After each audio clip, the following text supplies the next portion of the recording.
পিঙ্কি রান্নাঘরে সবাইকে স্বাগত। আজ আমি করব ইলিশ ভাপা। তার জন্য নিচে ইলিশ মাছটাকে আমি ভালো করে ধুয়ে রেখেছি। নুন হলুদ মাখিয়ে নেব। আমি নুন হলুদ দিয়ে দিয়েছি। এবার ভালোভাবে মাছটা নুন হলুদ দিয়ে মাখিয়ে নেব। ভালোভাবে আমি নুন হলুদটা মাখিয়ে নিয়েছি মাছের সাথে। আমি 10 মিনিট এভাবে রেখে দেবো। ইলিশ মাছ ভাপার জন্য কি কি উপকরণ লাগছে দেখে নাও একবার।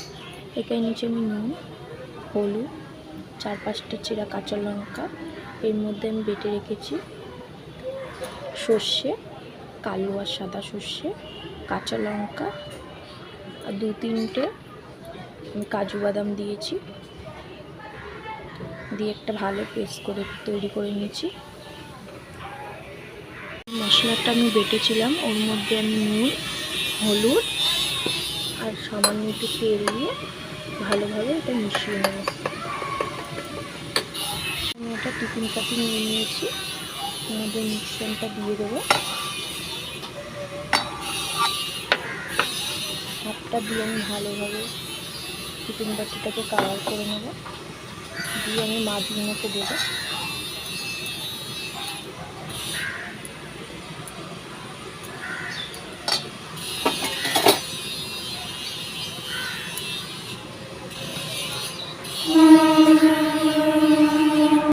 আমি সব মাছগুলোকে দিয়ে দিয়েছি। এবার আমি যেইটুকুনি বাকি রয়েছে মশলাটা, সেইটুকুনি আমি ওপর থেকে দিয়ে দেবো।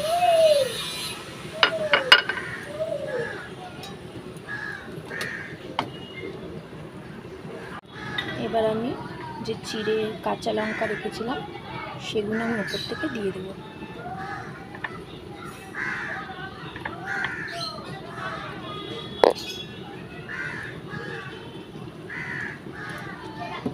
আর সর্ষের তেল দিয়ে দেবো।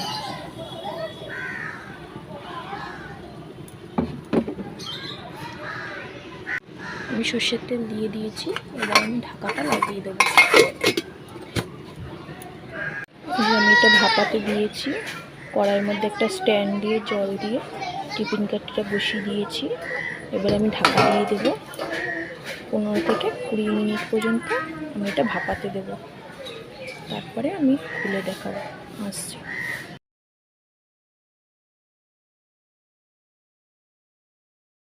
এবার আমি ঢাকাটা খুলে দেখব। আমার ইলিশ মাছ ভাপা একদম রেডি।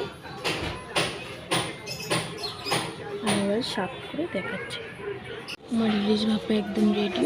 আমি সার্ভ করে দেখাচ্ছি কতটা লোভনীয়, কতটা সুন্দর হয়েছে। দেখো, খেয়েও দেখবে অনেক টেস্টি, সুস্বাদু।